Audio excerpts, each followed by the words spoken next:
right. All right. Let's do this. Hey guys, this is Bruce. Welcome to ConvoCourses, and we're going to continue on our journey through the GRC, Governance, Risk, and Compliance RoadMap. And we've actually got a couple minutes here, so I won't.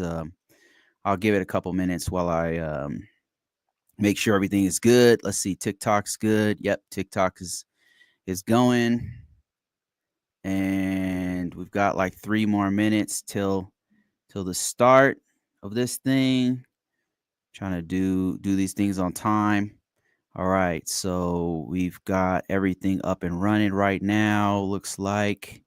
So let me just get this set up real quick. We're going to start where we started last week. We'll pick up from where we left off. And just so you know, real soon, got more stuff coming on a more continuous basis. I'm setting it all up in the background. And it'll be a group where we can all meet together. It'll be lots of free stuff, a lot of things that people have been asking me for years that I'm gonna start implementing. You guys are on the ground floor of this, so a lot of stuff I'll be releasing for free before I, to people who are watching me and have been involved with this from the beginning. So let's get this thing started. Okay. Yeah, we'll start a little bit early. All right. So we're going to start off from where we were last week. So we already talked about the GRC roadmap, and with our focus being NIST Cybersecurity Framework 2.0. And the reason why it's important to start off with this, if you have no idea of what's going on with GRC, is that the NIST CSF is special in that the way it breaks things down is by functions, basic cybersecurity functions that every organization, big, small, or medium, should have.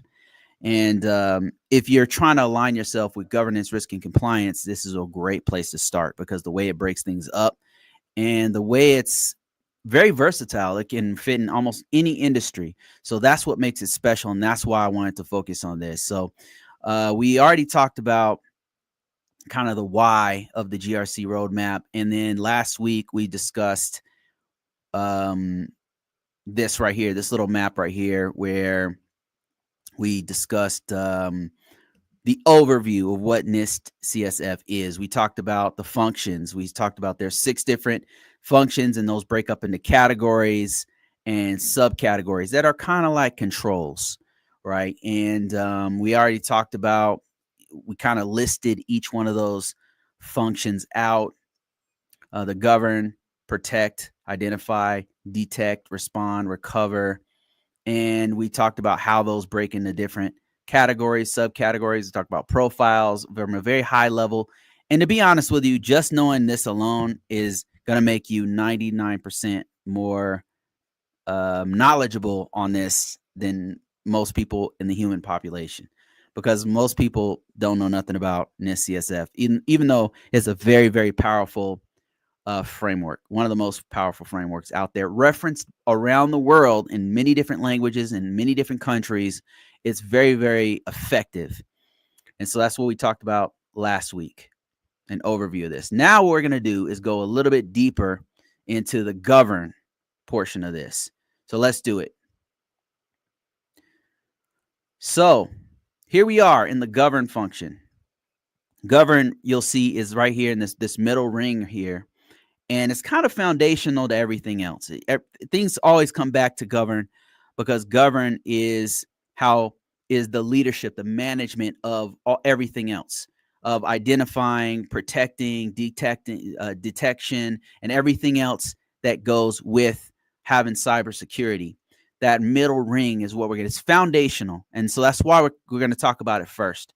And if you look here in the functions, it used to be part of identify, and they had it sprinkled throughout all the other functions. And then they broke in in CSF 2, they broke it out into its own thing. So that's the main difference you'll see between NIST CSF 1 and NIST CSF 2. There are some other differences, but that is one of the main ones, is that they broke out the govern function by itself. And if you're wondering what does this have to do with governance, risk, and compliance? Well, the govern function is directly linked to governance of the GRC. GRC stands for governance, risk management, and compliance. Well, govern is specifically governance. And if you look closely at the categories, and we'll kind of cover these, so I'll just kind of list them right now. The categories consist of organizational context, something you might see in ISO 27001. I believe it's in clause 4 of ISO 27001. Context, we'll talk a little bit about that. Risk management strategy, supply chain risk management, huge nowadays because a lot of things are linked to that. So a lot of huge breaches have happened because of that. Roles, responsibility, authorities, and then policies and oversight. So those are the main categories of govern that we'll kind of touch on today in govern. So let's keep going here. Let's keep going here. If I can get back into my slides here. All right, here we go. So understanding governance in cybersecurity, it's a foundational piece of GRC. Governance, risk, and compliance. If you talk about risk management, you have to have a method of managing that. That's governance. If you talk about compliance, to put compliance throughout an organization, it comes back to governance. Governance is foundational. It's central to NIST CSF 2.0. And really, it's central to any kind of information security management system that you have, regardless of whether you're doing ISO 27001, NIST 800. You have to have governance. It's foundational. It deals with strategy and policy and how the organization is going to set those rules. That is governance in a nutshell. In my book, oh, that's a terrible picture. In my book, I use the idea of hungry hippos. And I use that as an analogy for govern. Like I use Hasbro. Hasbro is the organization that owns hungry hippos. And to just break it down the most simple way that I can put it, the game Hungry Hippos has a set of rules. And the rules are that the hippos on the board have to gobble up as many balls as possible. So that's the rules of the game, right? There's other things like you can't put your hand on there and snatch the balls off the board. You can't. Those rules is govern. There's a governance behind the game. That's what governance is. Govern is making sure that there are rules. Number one, a strategy, a policy, if you will, rules of the game that everybody must abide by.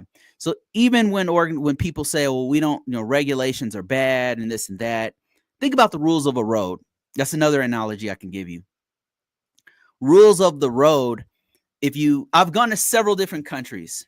All right, let me give you my perspective on this. I've driven in several different countries. I've driven in many states in the US. I've driven in the Middle East. I've driven in Korea, and I've driven in Europe. I've driven in Germany, and I've driven in Italy. And let me tell you something, all of them have a different set of rules. Now, they're kind of the same, just like cybersecurity. You're going to have best security practices. Red means stop, green means go. There's lines, there's different sides of the road that you're going to drive in different directions. All of them have something like that. But when you start to get into the nitty gritty of the rules, it gets a little bit different. For example, when I was in Italy, southern Italy, yellow meant go faster. In Germany, they were really strict on the rules. There weren't many people who didn't abide by the rules. It was safer to drive in Germany than it is to drive here. In Middle East, the rules of the road were kind of like a suggestion, a mere suggestion. People weren't stopped unless there was a major accident, really. You could speed. There were so many accidents, and it's really gives you an idea of like if organizations don't have rules, it's just chaos. If you go to a place and you drive that has no rules at all, it's absolute chaos. More people get hurt. There's a lot of risk to just get around. And it's the same thing with a network. If you don't have rules in play, then it's just chaos. It's absolute mayhem, and it's not going to make anybody any safer or richer. So an overview of what you have in governance is what we talked about in the beginning, which is oversight, organizational context, roles and responsibilities, policies, procedures, stuff like that. Let's keep going here. We already went through this. If I can get to the next slide. I really got to master this. Okay, so let's talk about the first one, organizational context. What does this mean? It's where your organization has an understanding of their industry. This is super important because if you are in an organization, be it public or private, and they are dealing with very, very sensitive information, if they don't understand how sensitive their information is, you have real problems. A good example of that is Doge. So they're going into organizations that have very, very sensitive information. Now, the people who work there, they know how sensitive this information is. They've seen the breaches. They're seeing insider threats. They're seeing some real stuff. Some of the people who've been there a long time. Then you get this third-party organization that comes in here and doesn't really know all they have an idea of that it's important. I'm not saying they're too stupid to know that there's no important information on there, but maybe they don't know how bad it can really get, right? So this other organization comes in and they start sharing certain information that they shouldn't. It just gets really bad. Other examples of organizations I've been in that know their industry very well, they also know their customer. They know what types of things that they need to provide to their customer. So in the public space, if you've been working there for a long time, you know how important it is to protect people's information to the best extent of the law. Regulatory requirements is another big thing. If you work for the FAA, for example, there's certain regulations they have to abide by. If you work in retail, there's certain retail PCI DSS, for example, things that they have to abide by. So this is GVOC, or organizational compliance. It's very important for an organization to know who they're working for, how important their information is, who are the stakeholders, and what do they expect. That's OC, organizational context. OC 1 breaks up into different subcategories that are kind of like controls. It's things like organizational mission. What is the organizational mission? One example of that would be Verizon. It has its own communication mission statements that were kind of beaten into our heads when we were there. And it's the same thing with the Department of Defense, whether in the Army, Air Force, Navy, Marines, whatever. They always have some kind of a mission or a vision of what you're supposed to do, and they beat it into your head over and over again. It's really important for everybody in the organization to have some idea of what the main mission is, and that's where part of the organizational context means and what it's all about. And then you're getting into things like the actual roles and responsibilities. The organization needs to put out there the roles and responsibilities, and each one of those roles and responsibilities need to know the purpose of their mission. So that also fits right into OC1. Internal and external stakeholders.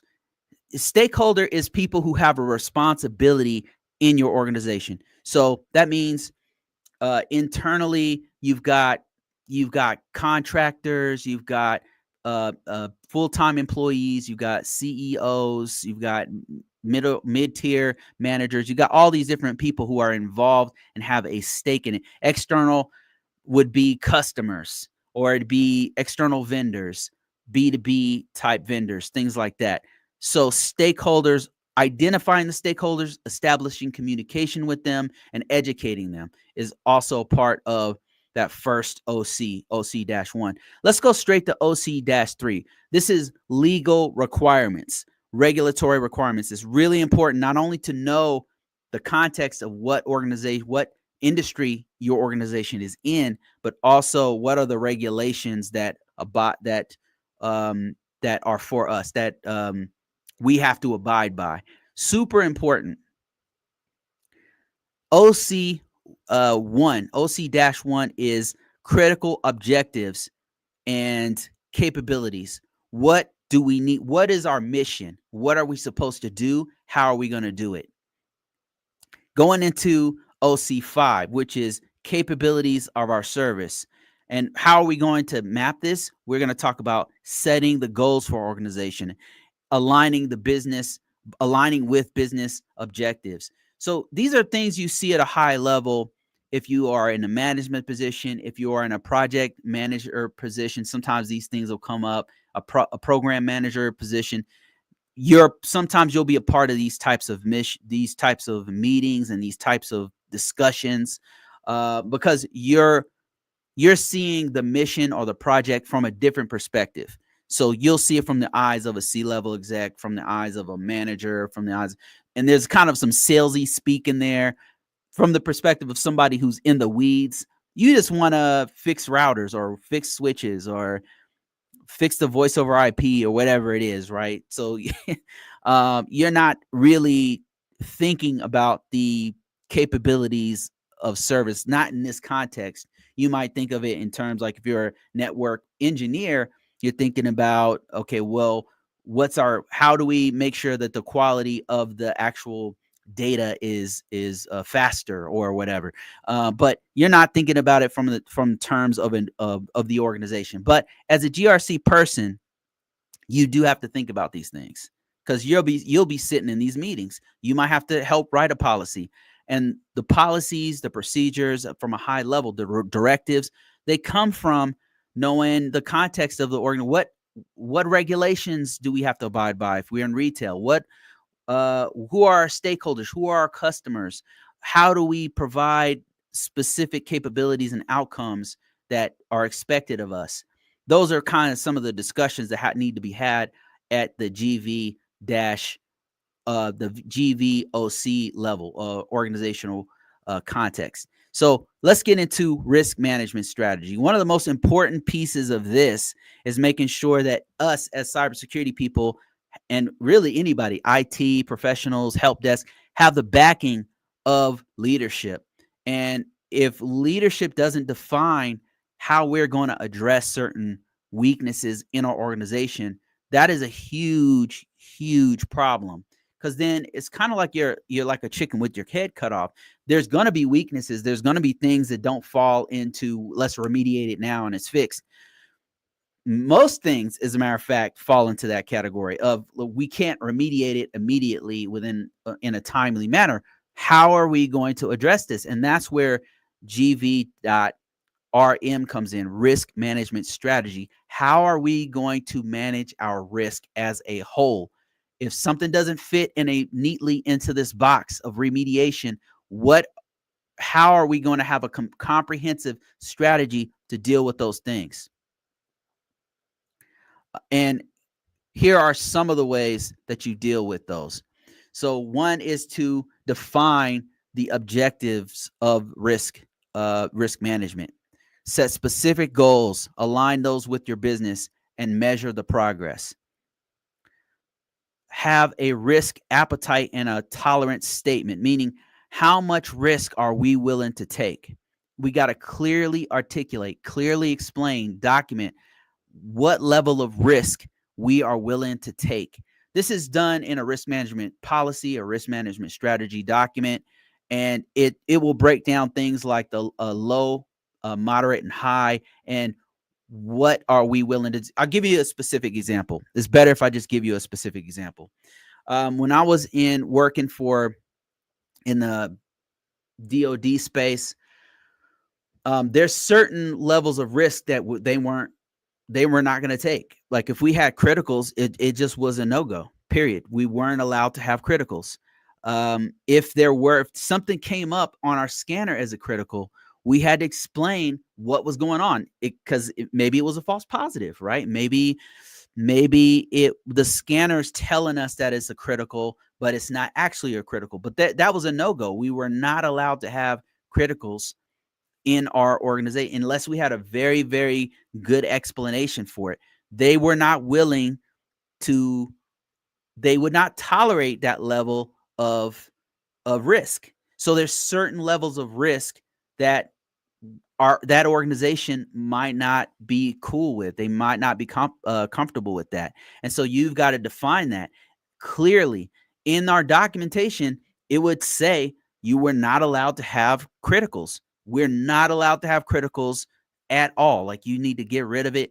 You need to do something, because we're not going to pass any more assessments if we don't, or ATO, we won't get an ATO, an authority to operate. Our chief will not sign off on it if it has a critical, or it has a very good explanation of why it's there.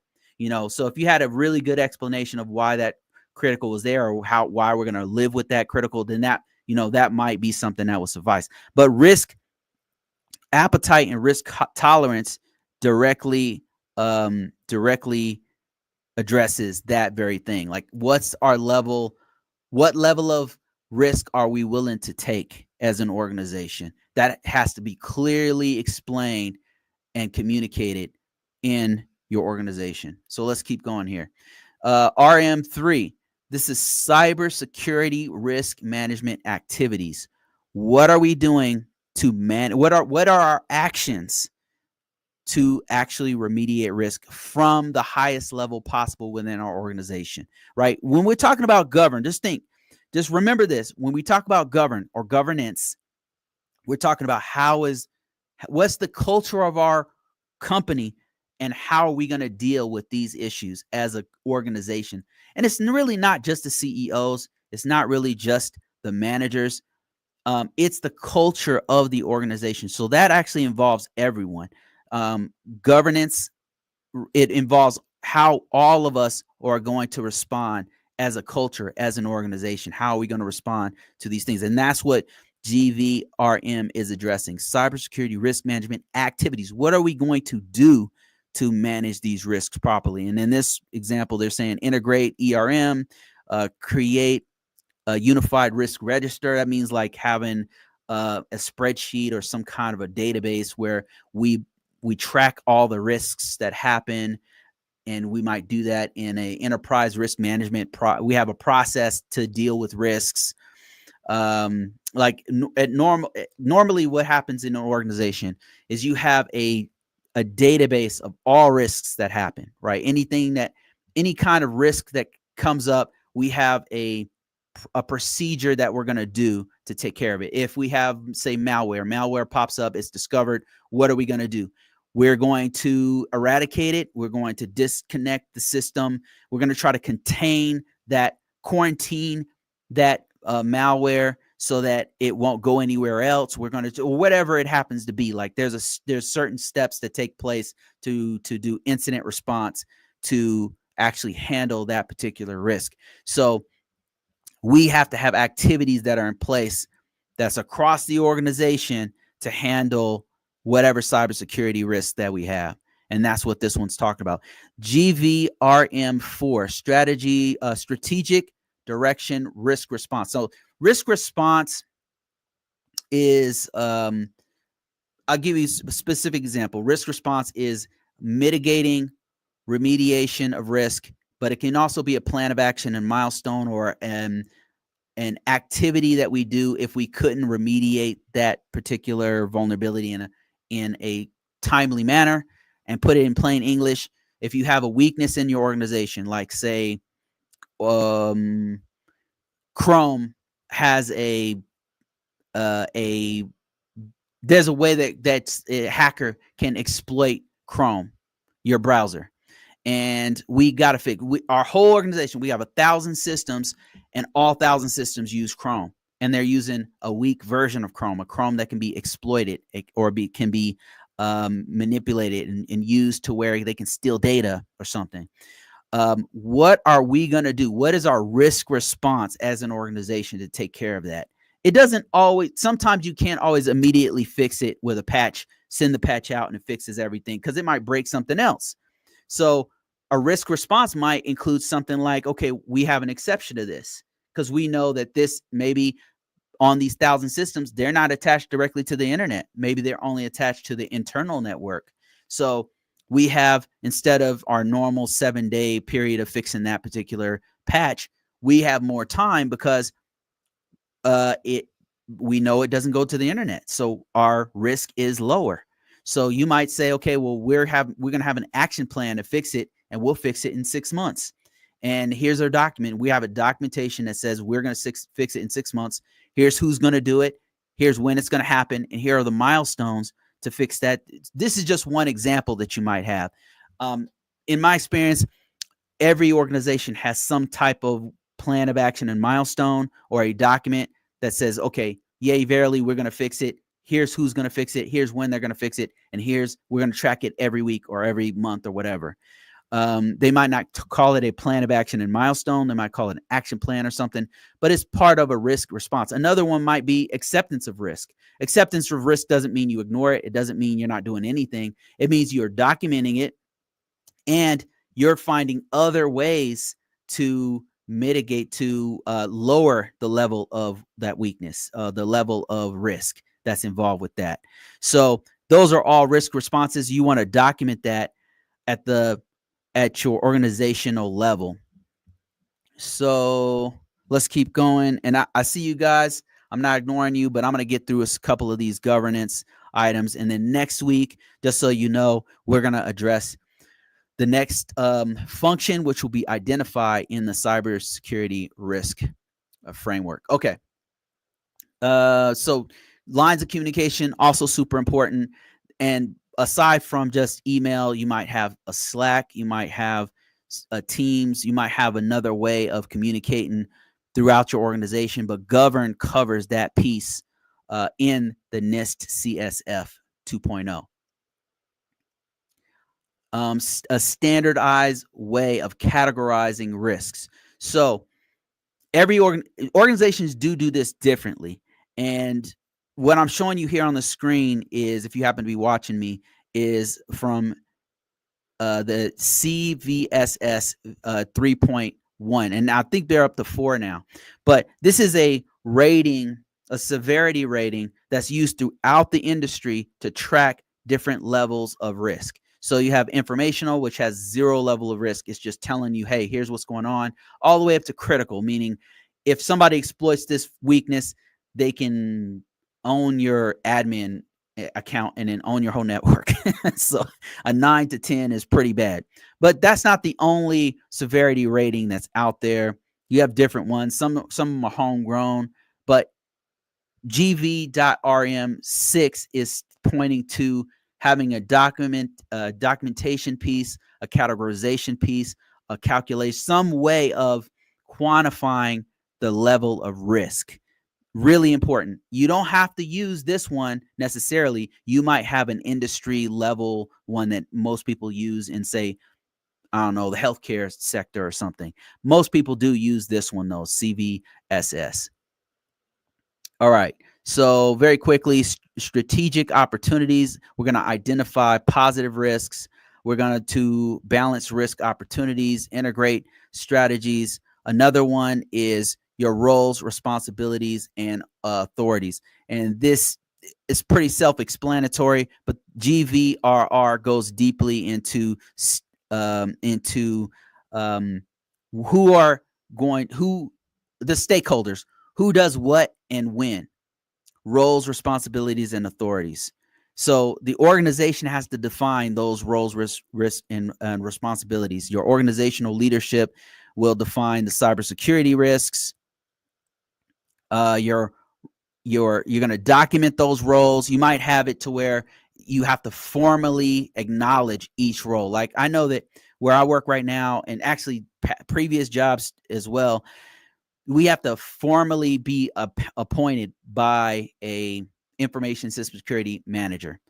A formal letter needs to be signed saying that I'm an information system security officer on such and such a system. And that was the same thing when I worked in NASA, when I worked in DOD. You had to have a formal letter saying, this guy right here, you're documenting the roles, but you're also clearly identifying who does what. And that's one thing I like about the public sector is they're very clear about your roles. Whereas sometimes in the private sector, sometimes they will put you in a pot and then they put a bunch of hats on you, and then you're doing like several different things. So one thing I do admire and like about working for either whether it was NASA or DoD or wherever is that they were very clear about what your role is. And I actually like that because it makes it so it doesn't muddy the waters. GRR3, adequate resource allocate. This one's very important. This is an ISO 27001. NIST 800 mentions this, but it's making sure that people have the resources they need to do their job. And that also includes training, but it includes making sure that there's enough money to, let's just say what it is. There's enough money to actually do the work for cybersecurity. So that's GVRR 03. Having cybersecurity in HR is super important. Because things like background checks, I mean, things you wouldn't think about, but when you think about it, you're like, oh, okay, obviously we need to have background checks, especially in cybersecurity roles. I have not been in a job in cybersecurity where I didn't have a background check. Even when I work for very small companies, they normally do some kind of background check on me, even if it's like a dime store version of one. Some kind of HR needs to do their due diligence and check up on the people who are working for them, right? So that's what that one's all about. Policy. This is one of my favorite ones and one of the most important ones that you see come up throughout the entire NIST CSF is policy. Comprehensive guidance, regularly updated and effectively communicated, distributed throughout the organization. Super important. So I'm going to stop right here today, guys, and we'll pick up where we left off next week on this. I'm going to continue this until we're all the way through all this. And just so you know, real soon I've got more stuff coming. It's just taking me a while to put it all together. It's going to include more videos per week, more talks like this about specific things to get you from point A to point B, getting governance, risk, and compliance in your vocabulary so that you can do this not only in the public space, but in the private space. Knowing governance, risk, and compliance using the NIST CSF as our backbone, actually doing policies, actually doing procedures. I'm going to show you exactly how I do it. But that is something that I'm going to introduce to you very, very, very soon. I really appreciate all you guys jumping on here, and I'm going to go to comments right now. Let me see. Who do we have here? Let me see. Okay, don't have that many people on TikTok, but thank you guys for watching anyway. I really appreciate it. I've got some. Could you break down the acronym? Absolutely. Let's start with that one. Can I break down the acronym? So I'm not sure exactly which acronym you're talking about. But I'm going to assume it's governance, risk, and compliance. Governance, risk, and compliance. GRC. GRC stands for specifically governance, risk management, and compliance. And what does that mean? In a nutshell, govern is information management. From the perspective of an IT professional, govern means information management. Now, governance actually is a very broad term in and of itself. If you're talking about govern in finances, you could talk about governing finances, specifically finances. But in the perspective of IT, it's information management, information security management specifically. What does that mean? It means making sure that we're doing everything we're supposed to do to make sure that the organization has a specific level of a low level of risk that we have, especially if we're dealing with very important information. If you're dealing with hospital information or whatever, we have to make sure our organization as a whole is doing what they're supposed to do, because this information is going to go in the hands of the nurses of the CNAs, of orderlies. We have to make sure all the people in the organization is physically protecting that patient information. That's part of governance. So risk management. Risk management is making sure that there is a lower level as we're managing the risk, which means we are limiting the likelihood of getting hacked, getting breached, having data leaked. We are never going to eliminate risk. Okay. So that we're not in that game. That's not what we're in this. We're not doing this to eliminate all risk. There's no such thing as that in life. But what we can do is manage it, meaning lower the amount of risk. How do we do that? Well, we do it with CIA, confidentiality, controlling confidentiality, integrity, making sure the data from point A to point B is protected. How we do that with things like encryption. And then availability, making sure that the data is available to people. If you manage CIA, if you can do those things, that will help to manage the risk management. It includes things like doing auditing, doing scans on a regular basis, double checking all our documentation to make sure it's being done properly. All of those things are part of risk management. It's a very broad field, and it gets get very, very technical, but that's risk management. Compliance means, if you think about compliance, the best thing you can do is think about an industry. Healthcare industry is what we've been using as an example, so let's stick with that. So healthcare has certain things that they're supposed to do to protect your hospital records. If you're one of those guys that's saying, well, I don't like compliance, it's making everything more expensive. We're talking about if you go to a hospital and you give them your social security number, that the hospital doesn't go and turn around and sell your information to another hospital so that they can make money off of your information. That's what we're talking about. We're talking about a regulation that's in place to protect your rights and your information. So compliance means regulations, rules in place to protect you, actually also to protect the organization. And retail has its own compliance rules. Healthcare, hotel, restaurant management, hospitality has their own rules. The government has their own rules. The private sector has their own rules. If you get a merchant account, you got to do PCI DSS. So it doesn't matter where you are, what part of any industry you're in. Compliance is very important. It's important to protect the organization. Organizations like Oracle, organizations like Microsoft, organizations like, if you care so much about these billionaires, it protects them too, but it also protects your information. That's what it's all about. That's what compliance is all about. All right, let me see what I got here. We'll pick up next week on governance, guys. I'm going to stop there, but Rookie, hey, how you doing? He says, hi, Bruce. Got you early today. Thank you for putting it out this time. Okay. Appreciate you.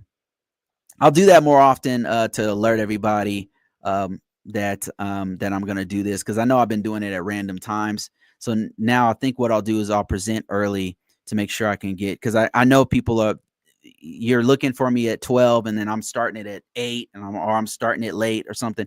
So now what I'll do is I'll project it early. I'll give it like a little notice that I'm going to do it so that you guys can be on. Hey, Larry, how you doing? How you guys doing? I appreciate you guys chiming in here. Thank you for all of your support. Appreciate it. Perry says, just did a risk registry this week. Tell us about it. Tell us about your experience with that. I would love to hear that. Wayne says, good afternoon, folks. Mr. Professor Black Ops is in the house. How you doing? Salute to the chat. Larry, okay. Thank you, guys. So, man, the support is amazing, guys. I really appreciate it. Really, really appreciate you guys. And if you guys didn't know, PBO, Professor Black Ops, is going to be live on Tuesday at 9 Eastern time. So go ahead and check that out. I'll definitely check it out myself. And I've got my first question. Okay. Larry says, let me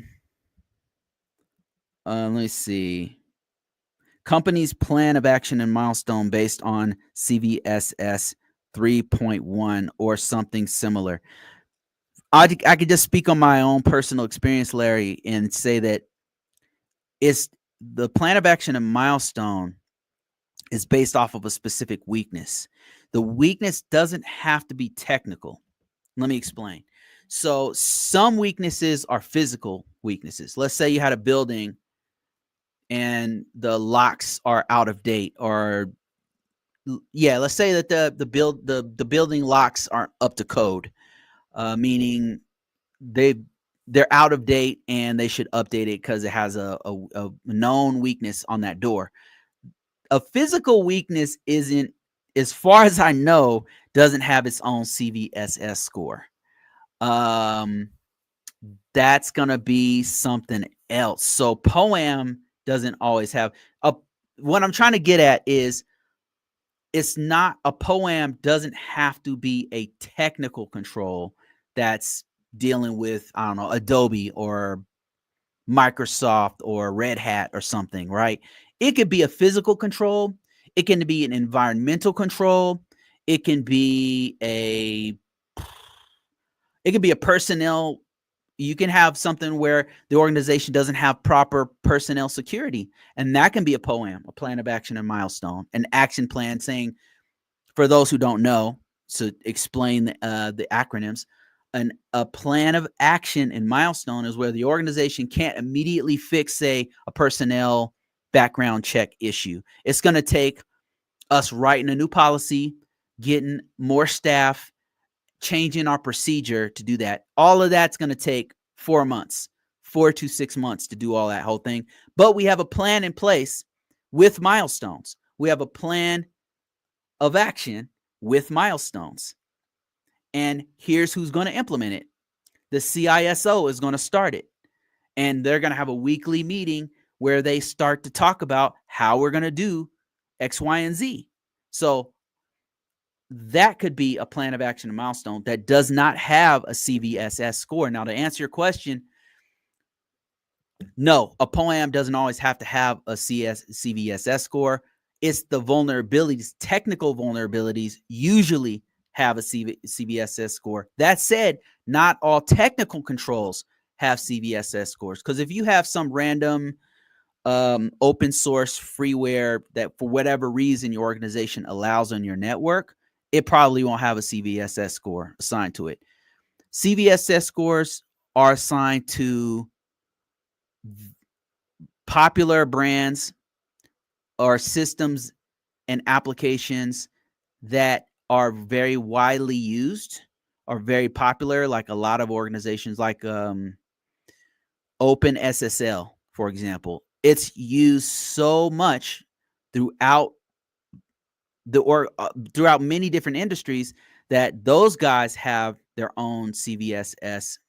I'm mixing it up with CVEs. So they have a CVE that has a CVSS score. So you could assign some kind of CVSS score to it, but not all POAM. In my experience, not all POAMs have an associated CVSS. It's vulnerabilities, technical vulnerabilities usually have a CVSS or CVE that's assigned to it. So to answer your question, hope that answers it. You could, and you said, or something similar. There's usually some kind of severity, some kind of low, medium, or high. So yes, they usually have something equivalent to it. So great question. Yeah, they're normally like, I'll give you a specific example. Like in the past, I've been in an organization where they had a physical security vulnerability, right? And it didn't have a CVS score, but we'll say, okay, we're going to classify this as a medium. We're going to classify this as a moderate. We're going to classify this as a critical control. We got to fix this immediately. So they'll assign some kind of severity to it, usually in an organization where they want to. It's really good to have that, because then you know, okay, do we need to get this done immediately, or can this kind of wait because we have other priorities? Thanks for the question. Let me see here. Other questions here. Yeah, thanks for watching, guys. Appreciate it. Let me go to TikTok. I answer a few questions, starting from the top. Let me see here. And just so you guys know, I'm on 4 different platforms, so just bear with me. I know napkin AI when I see it. LOL. Yeah, I used it to generate some of the images. I've been messing around with different AI to use it to develop some of my. Actually, what you saw here in my slide deck was I used something called Gamma app, which is an AI tool, and then I used some napkin AI. They've got a limited set of different visuals that you can do on data that I like, so I used a few of those. I saw people get tickets okay, let me see. Cybersecurity was exposed. All you guys do is run scans and make reports. No, that's not true. Cybersecurity. Somebody on TikTok says cybersecurity was exposed. All you guys do is run scans and make reports. So no, I don't run scans. Just so you know. I mean, I'm just gonna tell you guys the truth. Now, I'm not hiding anything here. I'm telling you the truth. So somebody said all we do is run scans, and no, that's not true. So let me break it down. So at my current job, I don't run scans. I review scans. A whole nother team does scans. Our environment's so huge. I don't have time to run scans. A whole nother team does the scans. Now I might pull reports from the scan data. It's scanned like automatically, like every so often, right? So we have like a scan frequency, and then I'll pull reports based off of my system. Now the main thing I do is actually write. The main thing I do right now is I'm writing tracking plan of action and milestones. That's the biggest thing. Probably takes up most of my time right now, because everything's not a one and done type fix. So there's very complex issues in our environment where I'll give you an example. Let's say you have a Red Hat and you know that you have to update to the latest Red Hat. But if you update to the latest Red Hat, it's going to break this customized application that you have. What do you do now?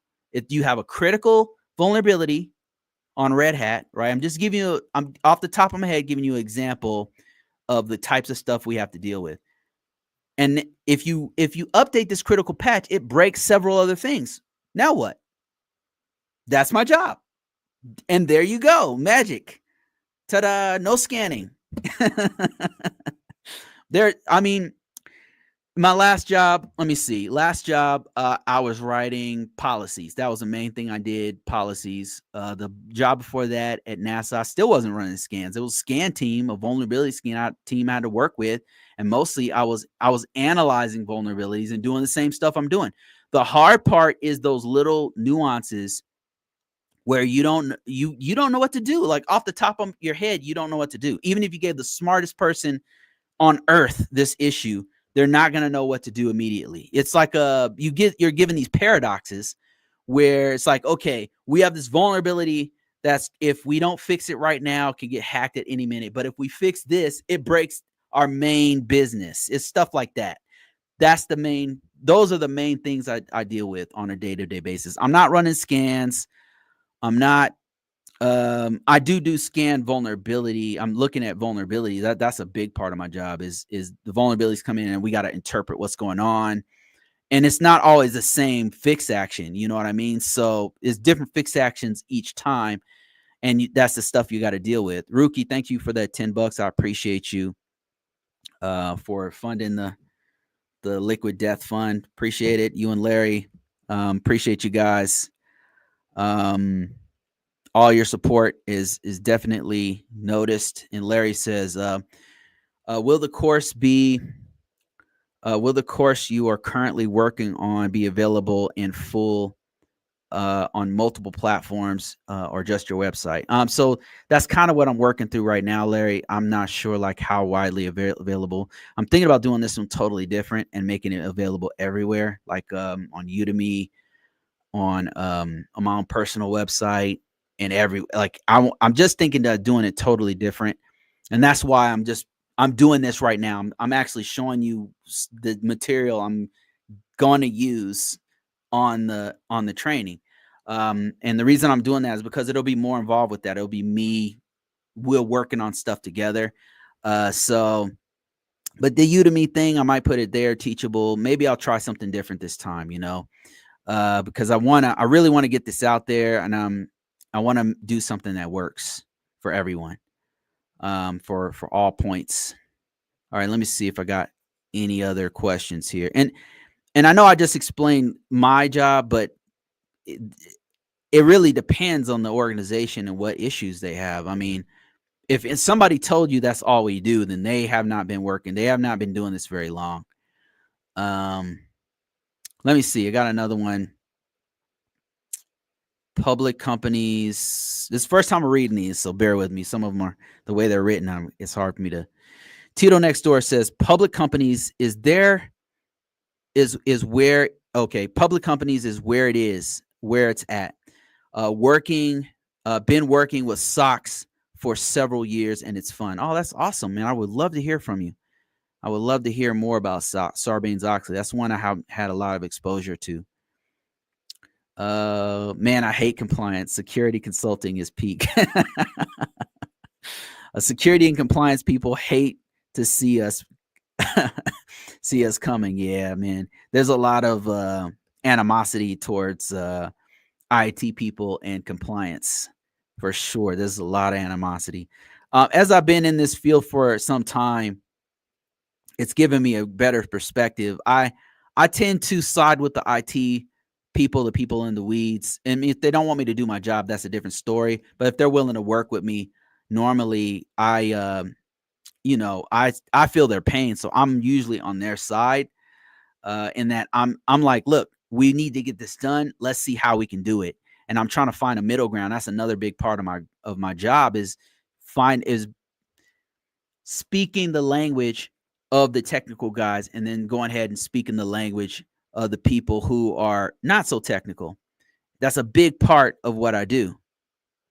And Tito next door says, trying to break into GRC with a risk and compliance background. That's awesome. But if you're already doing Sarbanes-Oxley, that's governance, risk, and compliance for the financial sector. Am I right?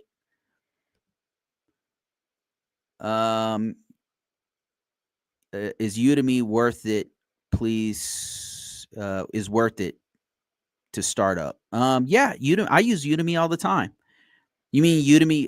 I'm assuming you mean to get into a field using Udemy, like to do training. Yeah, man, I use it a lot. I use Udemy. I use what else? If I find a course from some dude that's on their website, if they've got what I want, I'll buy their course in a heartbeat. So these days, like there's some courses I've taken that are better than college online. That's facts. So maybe they don't have the same kind of like pull or prestige or something, but if I can get the information from a Udemy course, I just took one on AWS CCP. It was awesome. It was awesome. It told me everything I need to know. It was so effective that now I'm doing Azure 900, AZ 900, and because I took his course, I know some AZ 900 stuff. I'm like, okay, I know what availability zones are. I know what regions are. I know why you need how you have reliability in cloud. So yeah, if you're starting out, I always go with free stuff. People will talk to me about, which is weird, wanting me to give everything away for free, which 99% of stuff I put it out is for free. That's the way you should start on YouTube. That's where I do. I start on YouTube for free. And then I start to get paid. Like if I will pay somebody to teach me when I see us get a certain level, Then I start to pay and invest in myself. Start off for free or for Udemy for cheap, and then go from there. Build from there. Hell, start in your own backyard. Start in your house on your own home network. Somebody said, let me get through these questions here. Okay, I'm getting a whole bunch of questions here. I appreciate you guys. Thank you for watching. I appreciate you. I'm going through these as fast as I can. Sarbanes-Oxley, there it is. Okay, another TikTok question from Anthony Crump. He says, let me put your comment up here.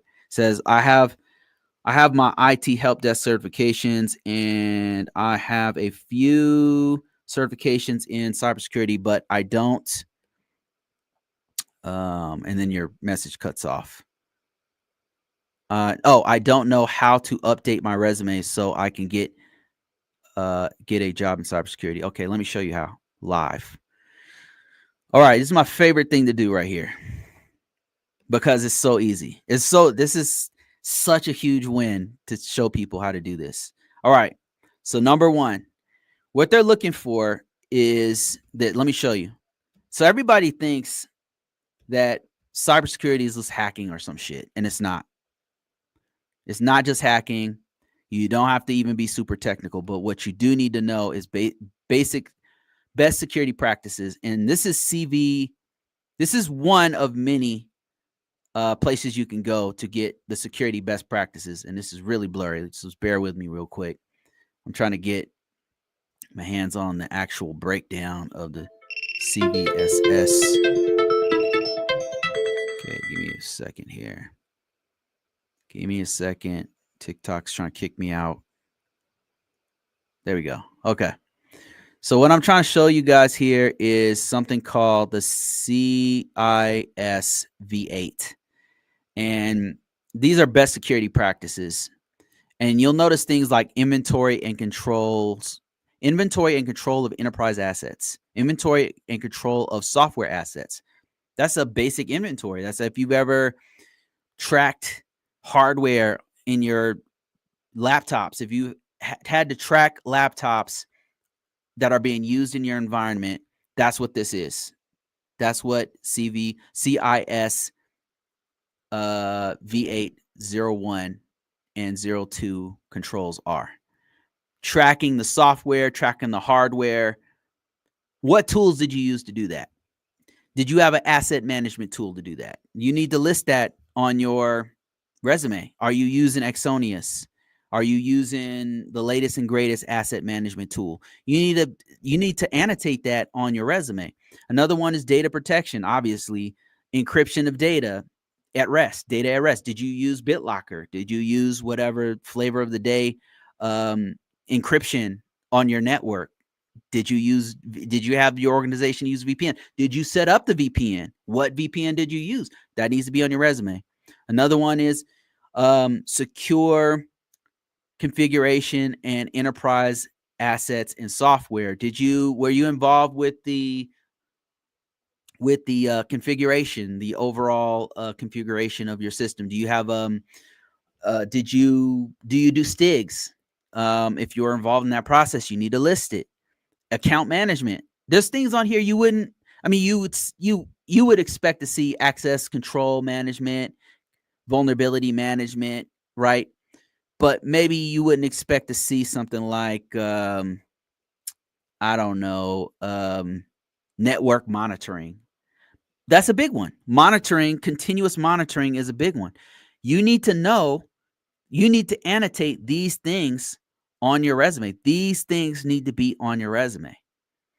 And let me show you how to find the keywords for this, because these have keywords. Now, what I'm going to do, you can follow along with me. I'm going to go to LinkedIn. I do this almost every week. This is my real stuff right here. This is what really gets me jobs. This really works. It's not even the best one. I'm not the smartest tool in the shed. If I can do it, you can do it. I'm a high school dropout. If I can do this, you can do it. All right, look. It's not about brains, guys. It's about leverage. It's about where you apply the energy. And I'm telling you how to do this. What I have here is keywords for what I my specialty. You got to find these keywords here. I took all my best keywords and I put them right on top. My best stuff is right on top. And I need to update this because I got some more stuff to put in here. But if you go through my resume, if you go through my experiences, you'll see more keywords. You want to grab these keywords. This is what technical recruiters are looking for. If you don't have this stuff in your resume, it's going to be hard to find you. You need to make it easy for them to find you. Here's another thing you can do. Like, let's say you don't align with what I do. Let's say you want to go into GRC for healthcare or something. GRC healthcare. Watch this. This is magic. Watch. Check this out.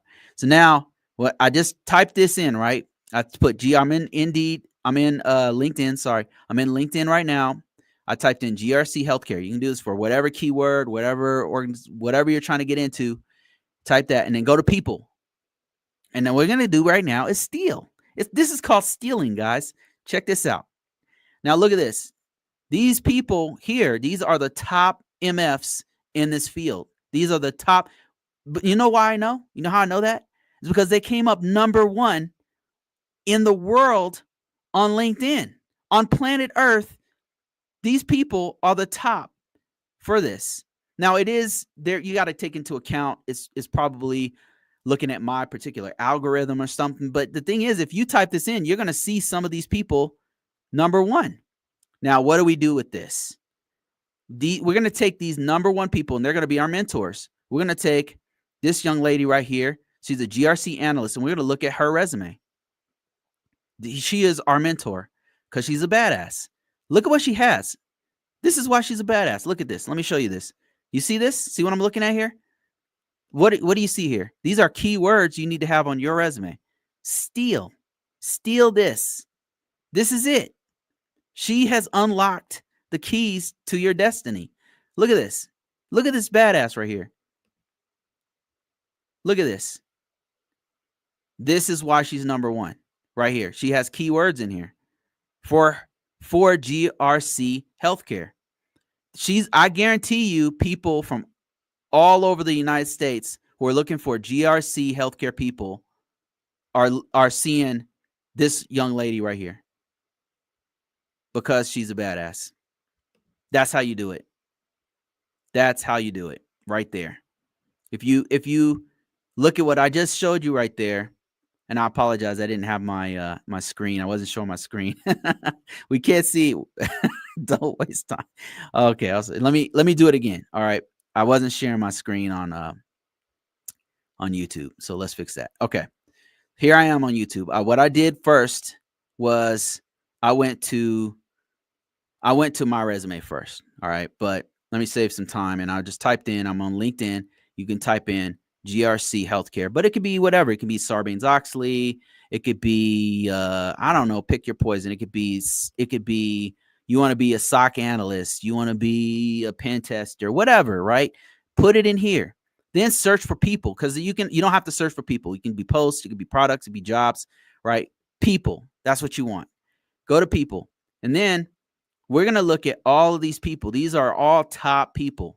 Top people. I know this because they're coming up number 1 on LinkedIn under people. So people all over planet Earth are seeing these same people under the search. There are factors like it's taken into account my algorithm because LinkedIn has its own algorithm. So of course it's taking into account that I live in the US, that I'm a GRC person, whatever. It's going to be a little bit skewed to my particular searches.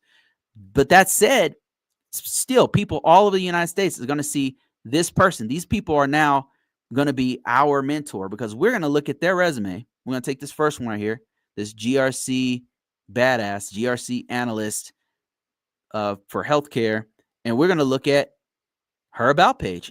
This is why she's a badass right here. This is what I was showing people on TikTok. She's got all the keywords. If you read through this, you can see it's well written, and then she sneaks in all of these awesome keywords here. That's what you got to do for your resume. This is how you do it. This right here is how you do it. She's doing it. See how she has these keywords here for her profile? This is the kind of stuff you want to have on your resume and your profile, by the way. She's a badass. That's how you do it. And you can do this for any kind of search. I'm not telling you to lie in your resume, guys. That's not what I'm doing. What I'm telling you to do is word it. The things that you have done, word them using the language that the recruiters are looking for. Is this a changing job market? Yes. Or is it harder to find jobs? It depends on what industry you're looking in. It really depends on what industry. Right now, like what happens with the news is they look at the stocks, like they look at Google and they look at FANG. They look at Facebook, Meta, Apple, I don't know, Netflix, shit like that. But there's a whole world outside of the stock market. There's a whole world outside of that, and they're always looking for people. Is it hard right now? This is a more difficult market, I would say, especially in the gov tech space. It's a little bit because obviously what's going on, right? There's so much bullshit going on right now. It is harder to find jobs. Now, I ain't gonna lie to you, but are they there? Yes, they're looking for you right now. Right now, somebody's looking for you, your skills. You got to advertise yourself. You got to put yourself out there. So there you go. Thank you guys for that. I sorry about that. I didn't have that screen on, but let me answer some more questions here. Let me see here. Answering more questions. Poem comes after the identified weak. Yeah, exactly. You have to identify the weakness, and then the poem comes to address that. Rookie says, is actually the physical security visitor log and data center policy control. Yeah. Well, the course, okay, I already answered that one. And I'm thinking, what do you guys think? Should I just put it everywhere? Should I put it Udemy? Of course. Even though I'm asking myself this question, I'm thinking, yeah, it should be everywhere. Wayne says, so how do you both when consulting and you have IT and you have IT resisting? Okay, I'm not understanding how you wrote this, but let me try. They want, how do you do both? That's what you're saying. Okay. They want software apps to run at the fullest features, but sound like the days of the past because full features comes with issues. How? Okay. I think I know where you're coming from. You have an organization that wants full features, but you know that full features of this app that they're trying to do is going to have all kinds of issues. This is the challenge right here. That's what you're being paid for, to figure that out. And what I normally do is I got to gather all the details of what's going on. First thing I need to do is talk to all those stakeholders, all the smart people who have been doing this for a while. Your system admins, right? If it's a commercial off-the-shelf product, or if it's the developers, talk to them. See what's the landscape, because maybe you can get away with having more features if the system's is air gapped, like meaning it doesn't connect to the internet or something. You might be able to do more stuff for them. But the thing is, you have to have the buy-in from leadership. The governance piece has to be thought about, because maybe they don't want to pay for all those features. Maybe they don't want to take that risk. You have to get buy-in from the heads of agency, from the organization, from the leadership. Everybody has to be involved with it, all stakeholders, to figure out if we can put those features in there. Because sometimes you'll be able to get away with it if there's certain things that are met. It really depends. That's why somebody on TikTok says all we do as cybersecurity people is run scans. And it's like, that's a real limited view of cybersecurity, of extremely limited view of cybersecurity. That's not all we do. It's a very broad field. I mean, if you want to get into breaking up, like, there's, okay, these guys are information security guys as opposed to cybersecurity guys, and even then, that's still a very narrow idea of what we do. I would say your question about what do you do in a situation where the customer wants everything but wants absolute security too, that's our job right there. That question right there, that's where it gets difficult. That's where it's harder to replace that with AI. If you give it all these different parameters, it can help, but cybersecurity is largely still a human problem. So I think it's a huge help. Huge help. I'm excited about it. I'm very excited about it, but I don't think it's a good replacement for what we're doing because it's a human problem still. Once it's no longer a human problem, then I guess you can get rid of all humans. you know, um, and that's a possibility. Okay, let me see. Okay, got another question. Rue says, what website should someone apply if they are trying to be an intern? No experience, no certs. I can show you a couple places that I would try. So here I am on LinkedIn. Let me show my screen here on YouTube so I can get everybody involved with this conversation. Here's what I would do if I had no experience and I was trying to do internship. You could do this. You could, let's look in this one. I don't know if we'd be able to do this one because this will show us something very interesting. We're going to go to jobs. So I'm still searching for GRC healthcare. Now, the issue with this right here is this is a very specialized job. This is not something everybody can do. And it's dealing with sensitive information. So we might not find anything with this. This is probably not the one you want to. I'll type in something you should use, but let's just start with this for now. Now I'm going to go to experience level. And then we're going to type in internship, entry level, and let's stick with that. So this is one thing. You can do this on Monster, on Dice, on Indeed. They all have some kind of filter feature that you do this. And you'll notice it only has one result. So that's why you don't want to type in specialization. But it does have one. I mean, it's in Florida. But there you go. That's what you could do. You want to do something like this. Here's what you want to do. If you're new to this, you want to go help desk. This is just one. Look, it's showing you other things you can type: help desk specialist, help desk analyst, help desk technician. But let's try also technical, if I can spell, assistant, technical associate, technical assistant, technical asset manager. See that? Let's just say technical. We want to keep it broad because if you're a beginner, you got to start with the fundamentals. So here we are. Experience level, we're going to filter by internship or entry level, and it has more jobs. Now it's 2,500 jobs all across the country. Look at that. Some of these are even hybrid and remote jobs, by the way.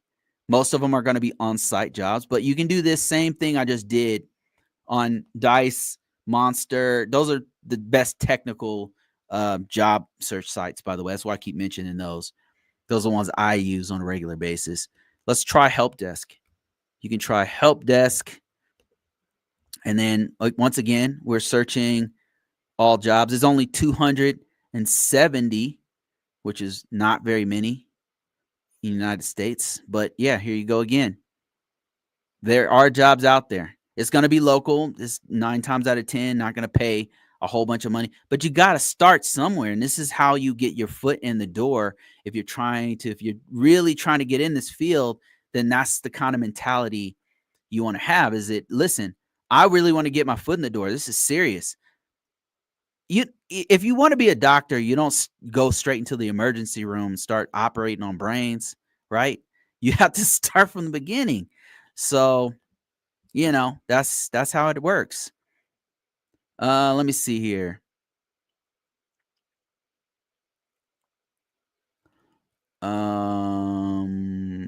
It says just asking. Okay, let me see here. I'm gonna answer some more TikTok questions here. I got like 19 people watching me. I appreciate you guys on TikTok. I got a lot of questions here, so just bear with me. I know I'm long-winded, but these are not like yes or no type questions. So, what framework? Okay, Stefan, I think it is. Ask, what framework are you working on? The one that I was just teaching was the NIST CSF cybersecurity framework. I do use that at my current job.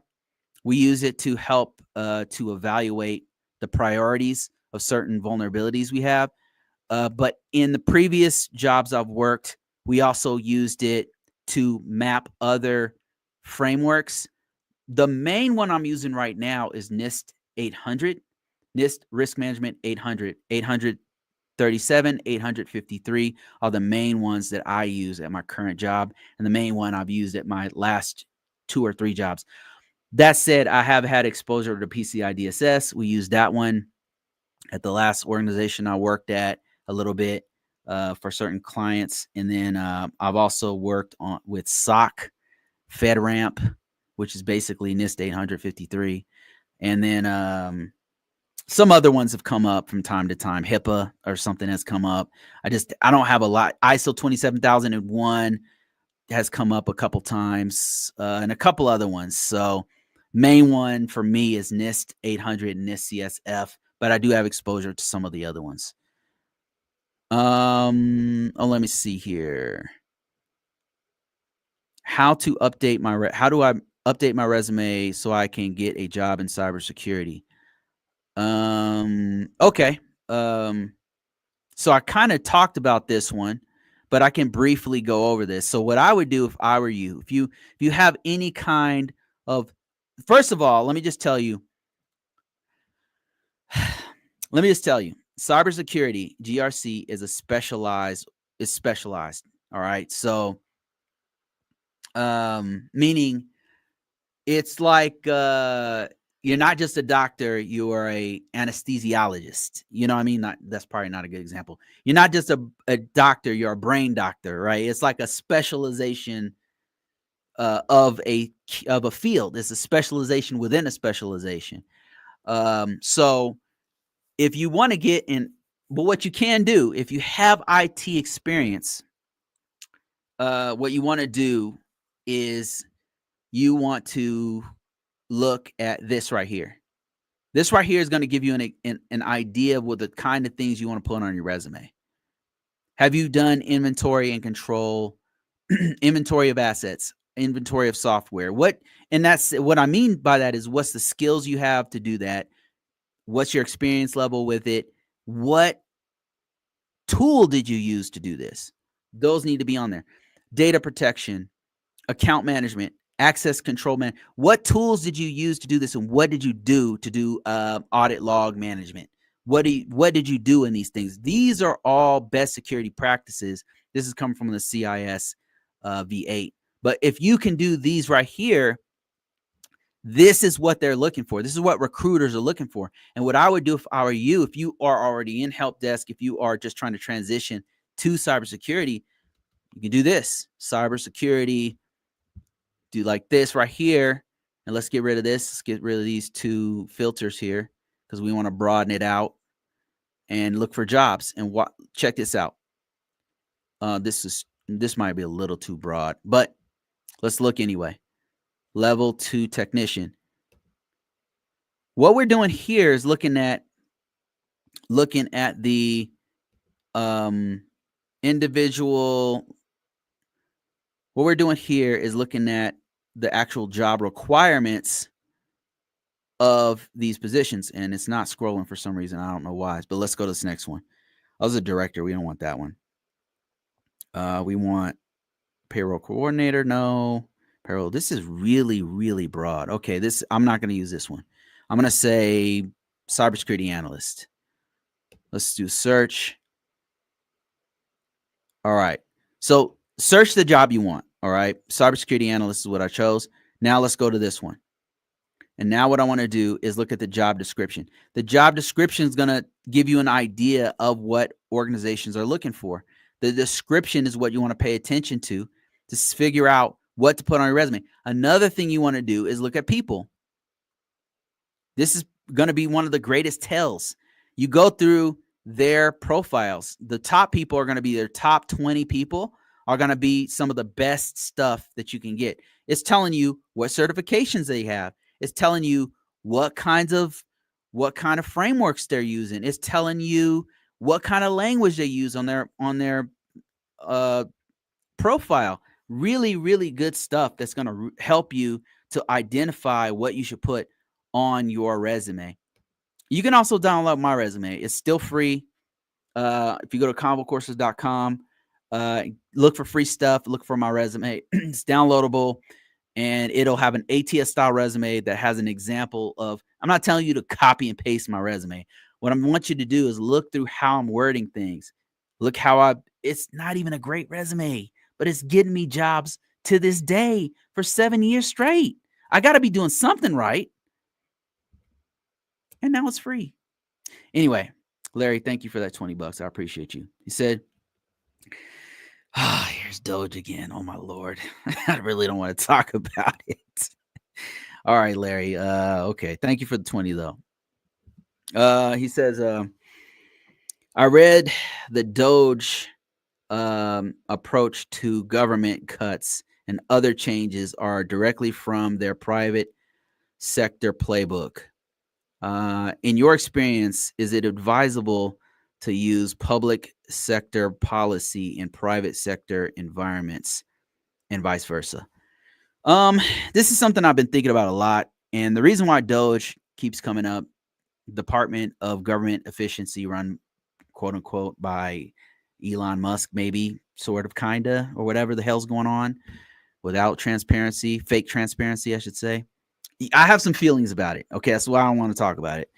The reason why it keeps coming up is because it directly affects my sector, which is government, GovTech.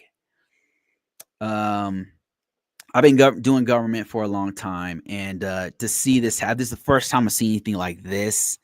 It's extraordinarily destructive on multiple levels, and mainly the conflict of interest is probably the most glaring thing everybody can see right in front of their eyes and saying nothing about it, which blows my mind. That's just one of many things that are a problem with what's going on with Doge.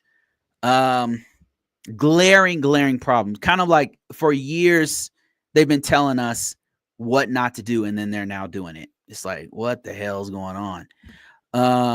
But to answer your question was, is it advisable for the public sector policy and private sector to can you do one versus the other?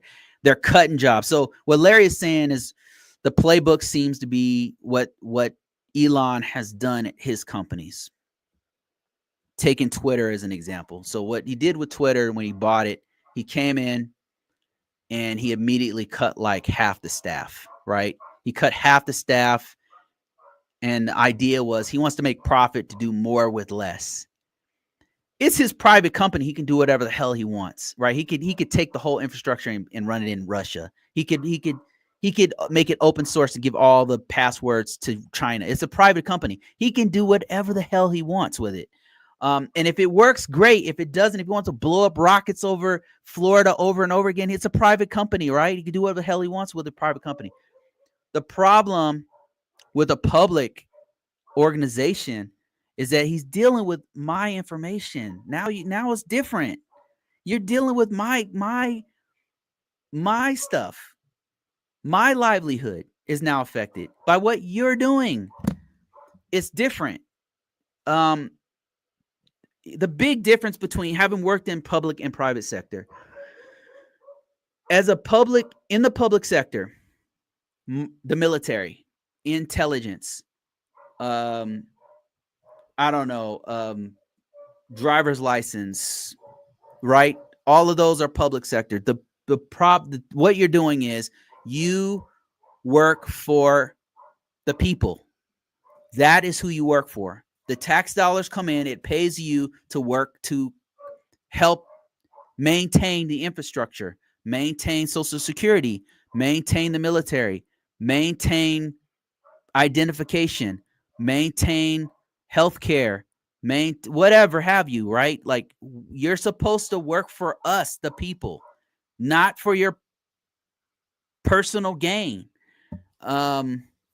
That's the big difference. A private sector does something for a private entity so that private stakeholders can make money providing value to people. And if you don't want to buy it, you don't have to. They can have a certain level of control over their property, over their IP, right? And the laws are designed to protect them so that you can't just copy their stuff and then do the same thing they're doing, right? There's laws already in their favor to protect them. It's very different. And some of the big differences is that it's supposed to be that the public sector has way more oversight.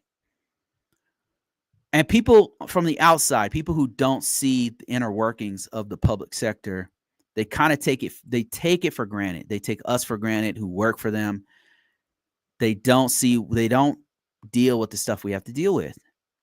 The level of oversight so that it protects your information, the level of oversight is expensive because that transparency, that oversight is coming from 3 branches of government. It's coming from the executive, the legislative, and the judicial. And it's coming, and if you're at a local level, it's still coming from those 3 branches. So it's a lot of oversight. And that's for your own protection because we're working for you. What they're doing right now is they're just doing whatever the hell they want. And it doesn't seem to have oversight. It doesn't seem, or it's given like fake oversight because there's a website that has receipts, but then the receipts are wrong.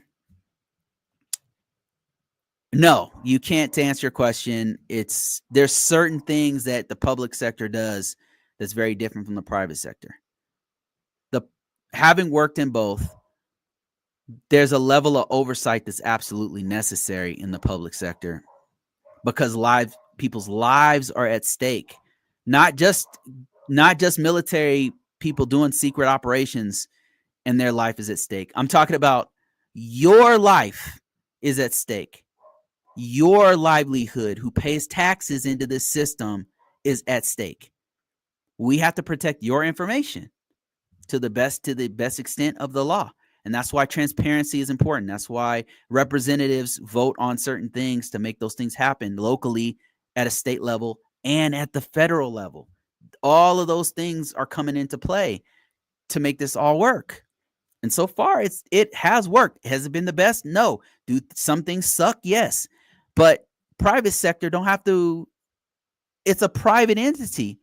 If a private entity makes this cup, they don't have to go to the judicial branch or the legislative branch or the executive branch to say what goes on the cup. They can do whatever the fuck they want to do.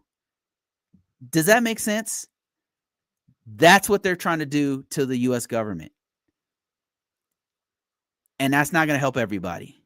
I can tell you right now, it's not at the service. Even if you like what they're doing now, just imagine if somebody else gets into office who you don't agree with and they have their own Doge. Let's say they have a woke Doge. What's going to happen then? What happens when they have a woke Doge?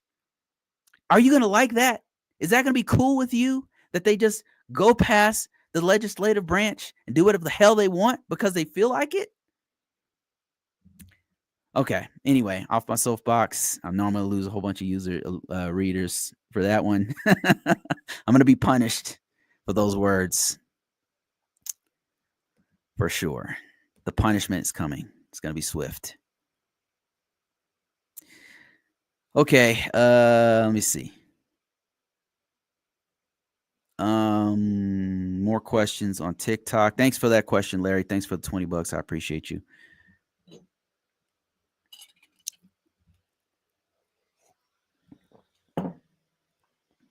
I have an IT help desk certification, and I have a few certifications, cybersecurity, but okay, I already read that one.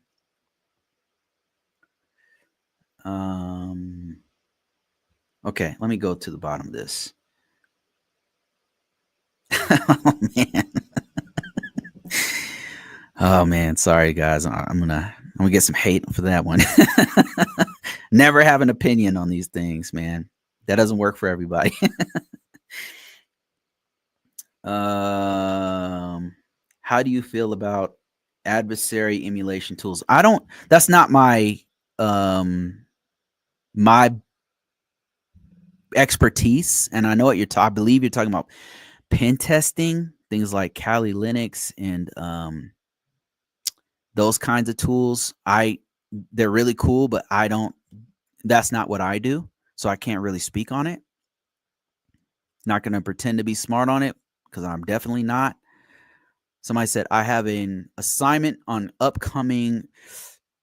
Excuse me. I have an assignment on that's upcoming with an incident response plan. How can I get resources to help? There's a couple of great resources out there. One of my favorites for writing documents. An easy one will be AI, but there's another one called SANS. The SANS organization has a great incident response. Off just the top of my head, incident response plan. I'm just on Google. I'm typing in incident response plan, SANS org incident response plan, and then I'm gonna go here. And then there's Splunk. Okay, these are some paid ones. Skip the sponsored ones. And then they have this white paper on incident response that might be helpful. And then they have, let me see. They have like a template. That's the one I'm looking for. They used to have a template out there that was really, really good. Yeah.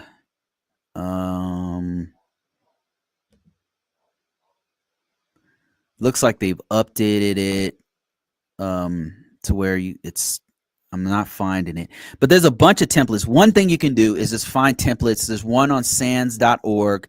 There's another one on FedRAMP, and there's another one. NIST also has some great templates. You can also generate these off of. There's so many options for you. You can also download them off my site. If you go to ConvoCourses.com, go there, search for my free stuff. I have free downloadables that is already grabbed, because what they'll do, what these awesome sites do, is they'll put it out there for like a couple years, and then it'll be gone. They'll change it or get rid of it or something. I grab it and I put it on my website. So I believe I have an incident response plan that you can check out on my downloadables, but just go check it out. There's a couple different things you can do to help you out. But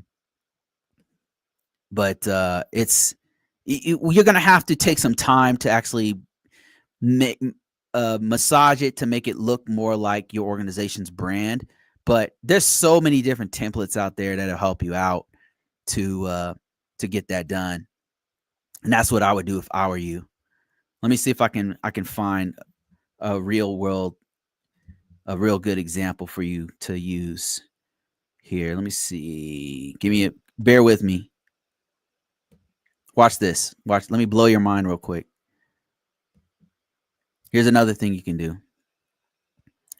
Make sure I'm sharing my screen over here. Bear with me here, guys, for a second. Do some little magic here. All right, watch this. Here's another thing you can do. I'm on ChatGPT. Incident response plan for NIST CSF 2.0. This is not always perfect. Sometimes it'll get it wrong. Like what it normally does with NIST CSF is it uses NIST CSF 1.0, and you got to check the information because sometimes it'll hallucinate and make shit up. But what you can do is start off with this. Make a good start. And you can also do this with Gemini, which is Google's implementation of this, and then you can do it with Claude, Anthropic's. But watch this. So this is ChatGPT using ChatGPT 4.5. I think they just came out with a new one.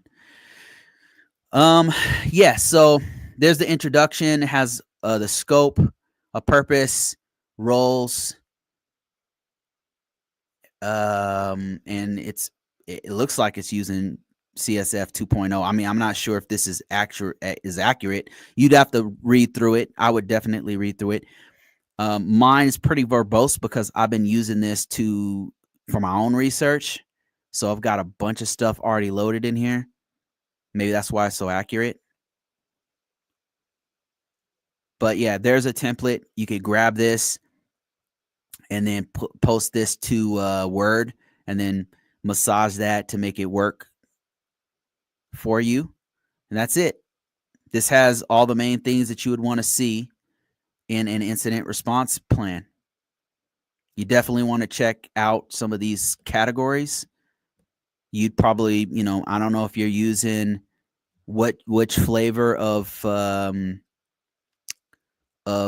framework you're using, but I could have easily said, make me one for, look, watch this. Now make one for, okay, somebody requested ISO 27000.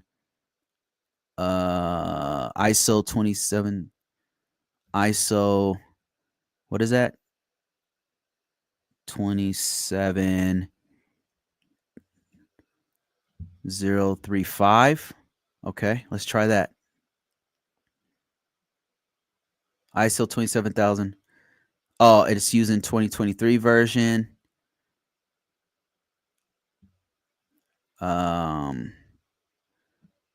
Look at that. Purpose, scope. It's got the roles, responsibilities in there. Stage 1, stage 2, stage 4, 3 and 4. Containment, eradication, recovery, dope.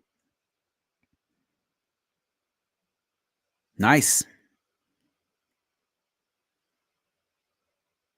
Fire emoji. It's pretty dope. Then I could say, this is good. Align with ISO. Let's do something hard. Align with NIST 800 -53. I don't know what this is going to do.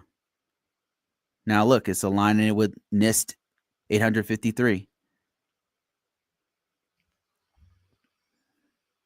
Incident response plan, NIST 853 Rev 5, IR 1 through 9. Holy shit. That's crazy. Look at this. Mind blowing. Look at this. It's citing each one of the controls. Amazing. Amazing. Instantly. You still think you're going to have your job in 5 years, Mr. Tech Woke? I'm joking. Yeah, anyway, it's fire. So it's amazing. It's been blowing my mind. It's really cool to use if you can use it at your job. Use it learn as much as possible, and try to use as many of these new tools as possible to help you out in your job and your business and whatever. That's what I've been doing, learning as much as possible. And let me see. Any other questions here? Thank you for that, security expert. Appreciate you. Let me see if I have any more questions here. Wow. Yeah, wow is right. Like if you're not on AI, like you need to get on it. It's unbelievable. It's shockingly good. And it's getting better and better by the week. It's terrifying. It's absolutely terrifying. I mean, it's real. It's like sci-fi is happening before our very eyes. It's amazing to see, but also terrifying. But I say, if you can't beat them, join them. Let me see here. Rue says, is the trifecta needed for cybersecurity, and can one just do the security plus learn some software like Linux? Yeah, you don't absolutely need to try the trifecta. Trifecta meaning CompTIA A plus, Network plus, and the Security plus. You don't absolutely need them. Some organizations are not big on certifications, to be honest with you. One thing that's going to win every time is going to be experience. So the more experience you can get, the better. And I know that's easier said than done, but you can do it. Like, you can do projects on your home network, right? And I'm not saying that you're going to instantly get a job from doing home network labs or something, but any kind of experience you can use, especially what I always encourage people to do is go lateral. If you already work in Walmart, try to get into Walmart's IT department while you're doing your projects at home. Experience is what you really want to focus on. Get the cert. Security Plus is fire. Get that one. But the experience is really what's going to sell you. Do a lateral change if you happen to be a teacher. You're trying to go to the IT department and try to work there. Do your own projects. Get hands on fixing laptops. Get hands on fixing servers if you can. That experience is worth its weight in gold. Like, that is where you really want to go, is experience. Focus on experience. Get the certs. That's cool. Get your degree. That's cool. But the experience is really what's gonna get you there. And I've been talking for almost 2 hours, guys, so I'm going to take a couple more questions. We will pick up where we left off this week on govern and get into an identify function. And just stay tuned. I've got more stuff coming. I got a ton of stuff coming as far as the GRC RoadMap, NIST, CSF is concerned, and starting up a group and all that kind of stuff. Stay tuned. I got lots of stuff coming. Resilient said, SAN policy templates work like a gym. That's what I was actually looking for, and I couldn't find it. SANS, if you can find it, it's better than AI. I mean, AI is dope. I mean, don't get me wrong, but the templates is coming from cybersecurity people in the field. So basically, you could take that template and massage that to what you need right now, immediately. So actually, those if you could find those SANS policy templates, they're better than AI. He says, I use them to write my policies in my college courses. Yeah. And then you could tailor it to whatever you need. Yeah, that's exactly right. And then Larry says, so from a governance standpoint, an organization having a non-standard approach seems to have a direct impact on the risk aspect of policy implementation. It's all tied together. That's exactly, you're getting it. So governance, risk, and compliance are all tied together, and you can't really decouple them without taking the power away from another. For example, govern is the people who have to establish the policy. The policy is supposed to help manage the risk, because if you have a well-written policy that's distributed and communicated throughout the organization, now everybody has it in their hand and they know what the policy is. Now, do they implement it? That's where you go a step further and you implement the security features within your organization. You make it so they have to use things like multi-factor authentication. You make it so that every system is logging, doing authentication logs, audit logs, sorry. So it all ties together, but the govern is the backing, the full chest throat backing of the actual management, so all of them are tied together in this bow. And if you don't have one, it's really hard to do the other. I've been in places where they hired me to do policy and then I had no backing from management. And you know how hard it is to get stuff done if you have no backing from management? They don't have a backbone and won't say, hey, you have to do this, but I'm telling them to do it. And then that's what makes the hate happen, because this IT department has to set up this server, and then I'm telling them, hey, you have to spend 80 more hours to put all these security controls. And oh, by the way, it might break some of the main features, but I don't have the backing of, of the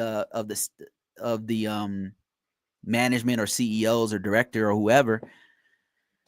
It's really hard to do that. It's really, really hard. It's, in fact, they'll just do whatever the hell they want. They're like, you're not the boss of me. I'm going to do whatever the hell I want. And then it gets put out, and then they have to do it anyway because they get in trouble because we had an audit. So yeah, they all tie together. Governance ties into risk management, ties into compliance. So think about it like this. To make the policy, they have to reach into their compliance bag. If you're in retail and you are trying to make a security policy, you need to make sure that PCI DSS, a policy, a regulation, is in that policy. That regulation has to be cited and used in that policy. It all ties together. So great insight. Great question. Great comment. He says, I guess more to my point is that HIPAA, PCI DSS, NIST, CSF all exist because they address nuances different between in specific sectors. So to me, taking a one size fits all approach isn't advisable. Exactly. You got it. In the beginning, for our learning purposes, we are looking at the big picture. Like we're looking at, okay, what does govern mean, right? We're looking at what is risk management and compliance. The idea of it is we're wrapping our head around it. But once you get into the field in the GovTech space, you're not going to do all the same things in the GovTech space that you obviously in the retail space. So you got it. The nuances of the retail space is going to be pretty different from the things that the GovTech focuses on. They focus on different things. They're doing many of the main best practices. So the awesome thing about GRC is that if you know GRC, if you know the importance of govern, if you know compliance, if you know risk management and some of the tools and some of the methodologies, when you go from one industry to another, you're like, oh, okay, I see what they're doing here. Or, hey, why don't you guys have this type? We used this type of multi-factor authentication at our organization. You guys are using this other one. Why don't you guys do this other thing here? You start to see, once you get the gist of what's supposed to happen, it gets easier to go from one industry to the next. As a matter of fact, a lot of times I'm sought after. If you're in the government sector specifically, you're sought after because they have such a heavy-handed approach to policy. When you go to somewhere in the private sector that doesn't, you're sought after because they want that kind of mindset of taking cybersecurity very seriously and policy very seriously, because they don't really have that in the private sector as much. So it's not a one size fits all approach. They are different. They focus on different things, I should say. They all have pretty much the same best security practices, but they'll focus really hard on one thing rather than another, is what I've noticed. Let me see here. Can you give examples of how controls? Okay. DC says, can you give examples of how a control can fail and how a CSA would go about determining a recommended fix to notate in a POAM? This is a good question. Can you give an example of how a control can fail? Okay. And then how would you go about? Okay, I see what you mean. So I'll give you a specific example. How can it fail? How can a control fail? So a failed control would be, let's start with the policy. So an organization's policy, as an assessor, a CSA, security control assessor, a lot of times what we're doing is we're looking at the policy. We're saying, okay, let me see your policy. All right, now I see what you're supposed to do. And then what framework are you using? All right, here is the expected results of a specific control. A specific control would be SSI2, flaw remediation. That's from NIST 800. Flaw remediation is a fancy word for did you fix the patches? Is one. That's just one. Did you patch Windows 10 or whatever? That, and if they didn't, that it's a violation of SI2. If it's even worse, if they don't have a method or a process of fixing that particular patch. So an example of failing the control would be they didn't patch a certain control, and it stands out because it's a critical control. Let's say it's a critical Active Directory control, like this server, this Active Directory system that controls all of the identification and authentication throughout the network is broken. It's not. It's supposed to be patched, and it's not. And it's a critical control, and it's coming up on 5 different servers.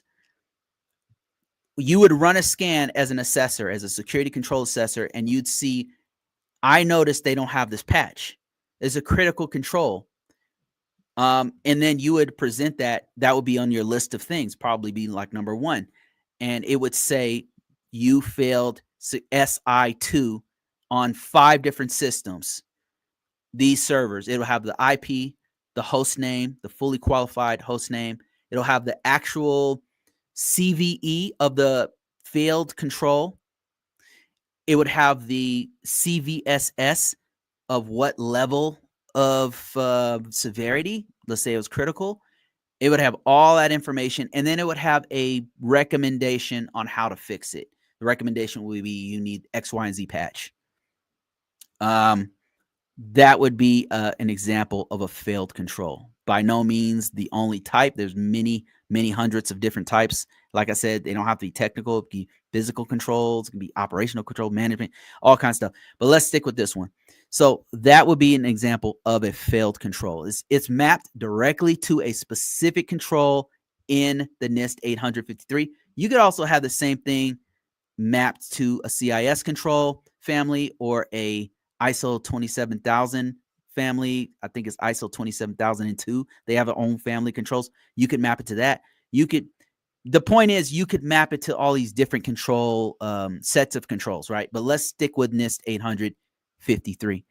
That is an example. And then your other part of the question would be how an assessor, an SCA, security control assessor, would go about determining a recommended fix to annotate. Okay, you would normally get the recommended fixes from the actual vendor, and in this case, we said it was Active Directory, so it'd be Microsoft. So we would get that the recommended fix from Microsoft, or from a lot of times the scanner itself will pull that recommended fix action from the vendor, but it comes from the vendor. The vendor would say, in the patching situation, you would go to the vendor. It would have, okay, you need a patch with X, Y, and Z version of this software. And then here's where you can grab the patch from. It would be that. You would just get it from the vendor. And then you would that would be a part of the POAM. You, as an assessor, the security control assessor, are not making the POAM, by the way. That would be the actual cybersecurity professional, the information system security officer, or the GRC analyst, or whoever's in that role. That person would then make the POAM. You would make the you would tell them, you'd clearly identify what systems have the weakness, what to fix, the recommended fix action, when you found it, who found it, all that kind of stuff, from what scanner you used, all that. Then they would be the ones to take it and say, okay, we'll remediate it. They might even need a POAM. If they can remediate it on the spot or fix it, on the spot, don't need a poem. But if they know, okay, well, we know there's 1,000 people who have to use this, and we can only do it on the weekends, and it breaks these other things, we can't do it for another 2 months. Now you're going to do a plan of action and milestone. So I hope that answers your question. That's kind of the process and the big picture of all that stuff. Let me see here. Oh man.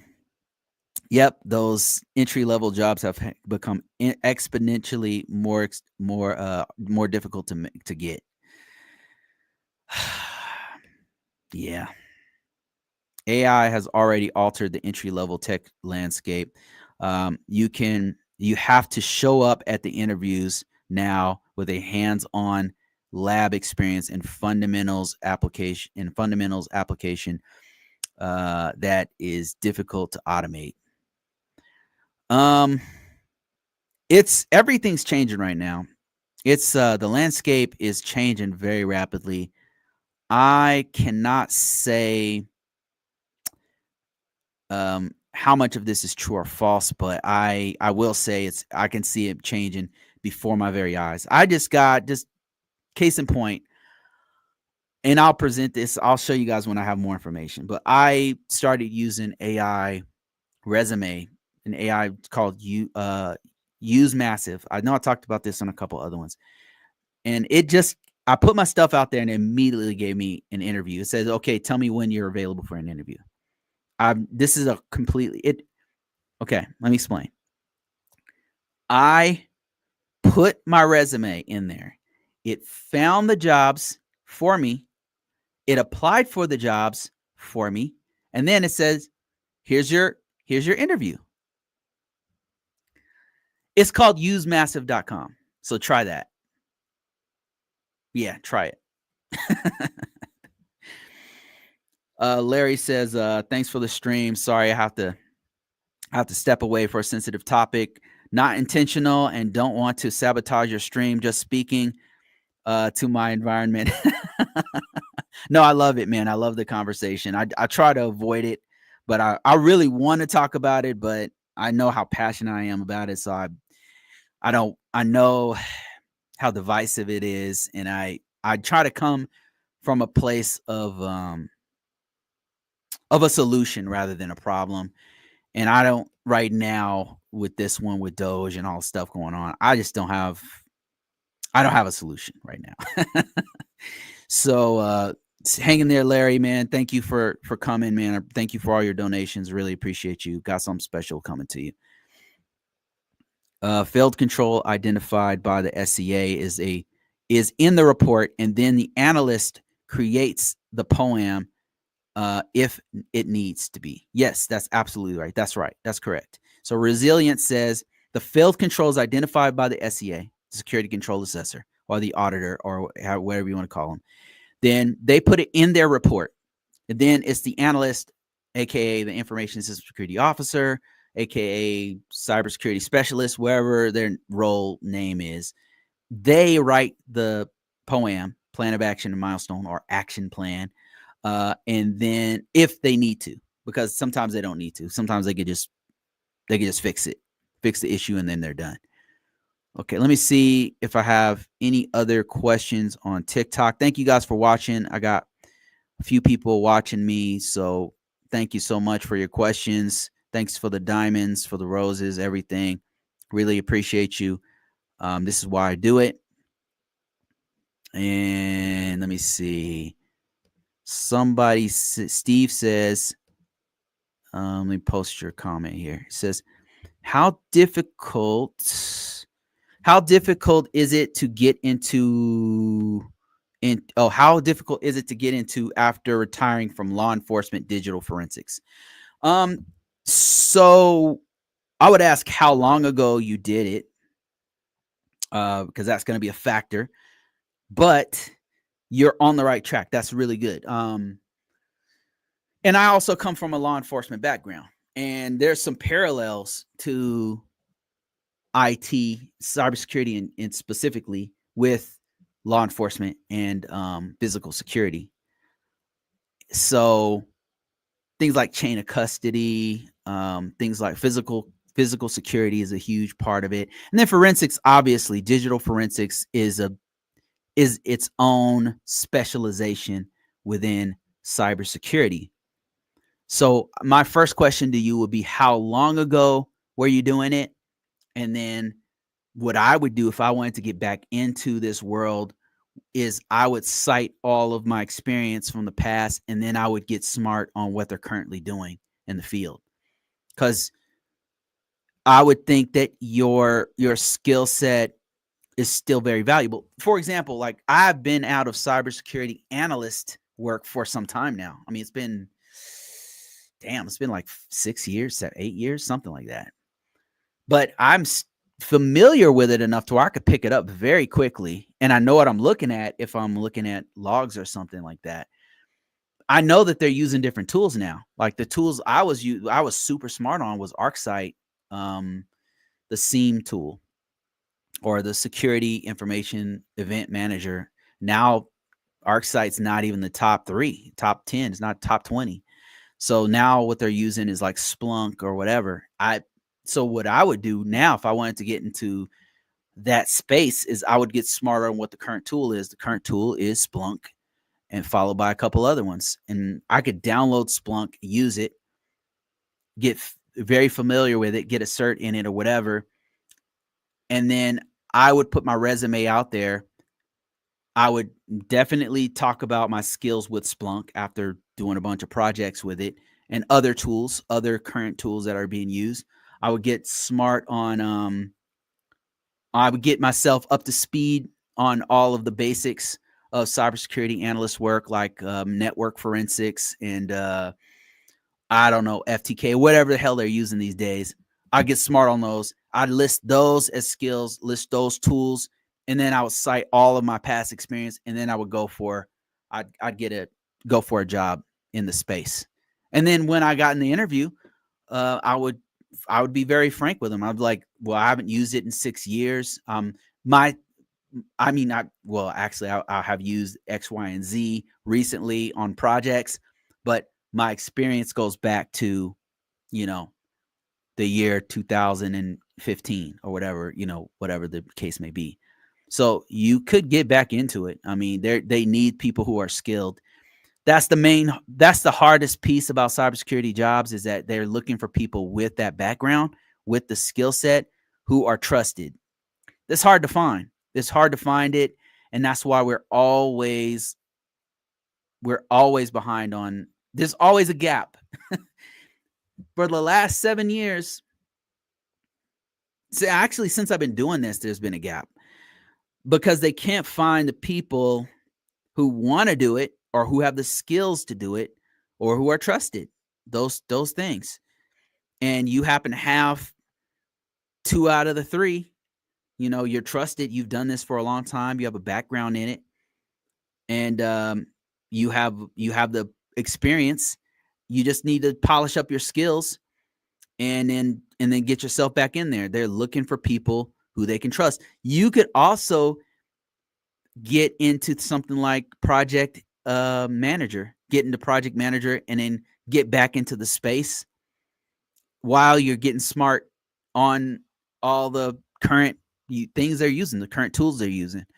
So you could do it. You could do it. I 100% think you could do it. In case, and come on, man. Why are you asking me this, Steve? Come on, man.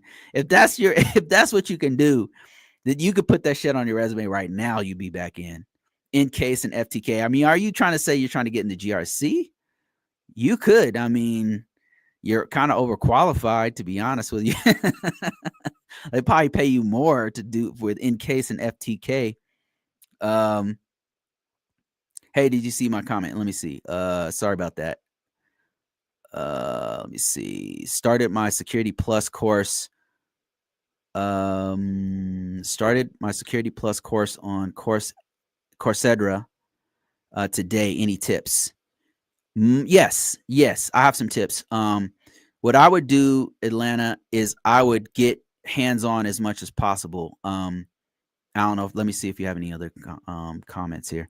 What I would do if I were you is I would get as much hands-on as possible while you're getting your Security Plus.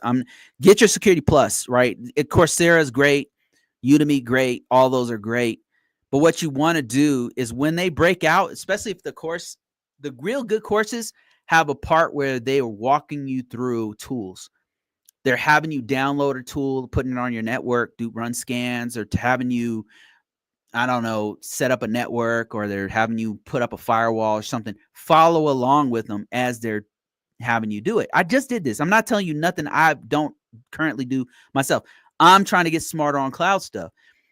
I'm just not technically savvy on it. I've been doing, I know virtualization. I know Linux. I know how to do other things, but I just haven't been done cloud. So recently I started the foundational courses of an AWS cloud certified practitioner, or a CCP, and certified cloud practitioner.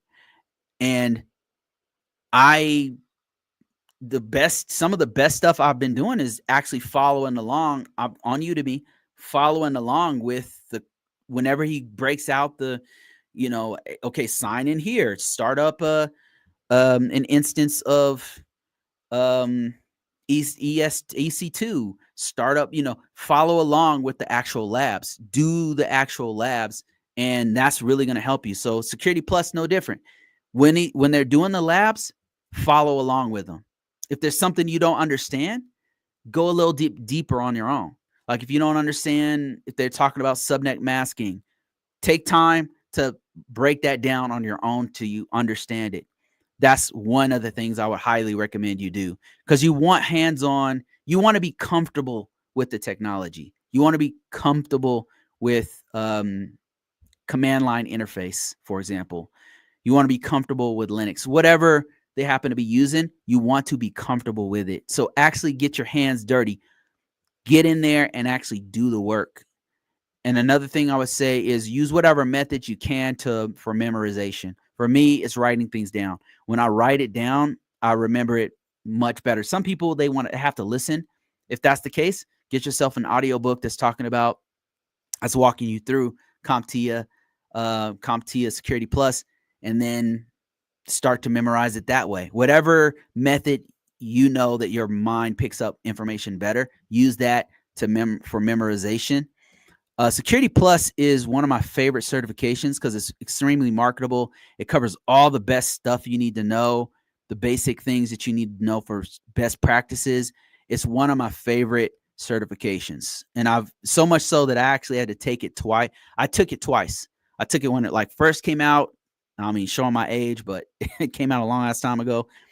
And then I had to take it again when they changed it. I have the one that lasts forever, and then they changed it to where you have to renew it, and then you have to get CPEs or CUEs or whatever the hell they call them these days.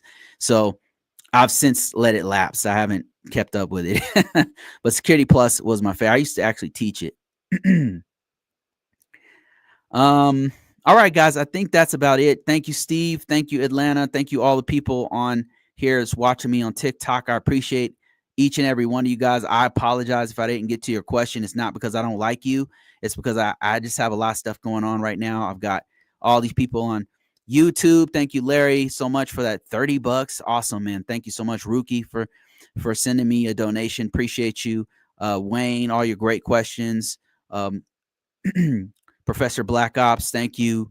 Everybody, thank you so much for all your support. Next week, I'll be on here about 12 o'clock Mountain Standard Time, Saturday on the 15th. I'm going to be giving out a free book. So this stuff that I'm talking about is going to be free on Amazon on the 15th. And I'm going to start kicking off a bunch of other free stuff that I'm giving. Stuff I've been working on for a long time, for months. And it's coming. So make sure you don't miss that one, because it's only free for a few days. I mean, if you miss it, it's all right. I have other stuff coming out after that. But thank you guys so much. Thank you for everything. Thank you for your support. Appreciate you. And good day. See you soon.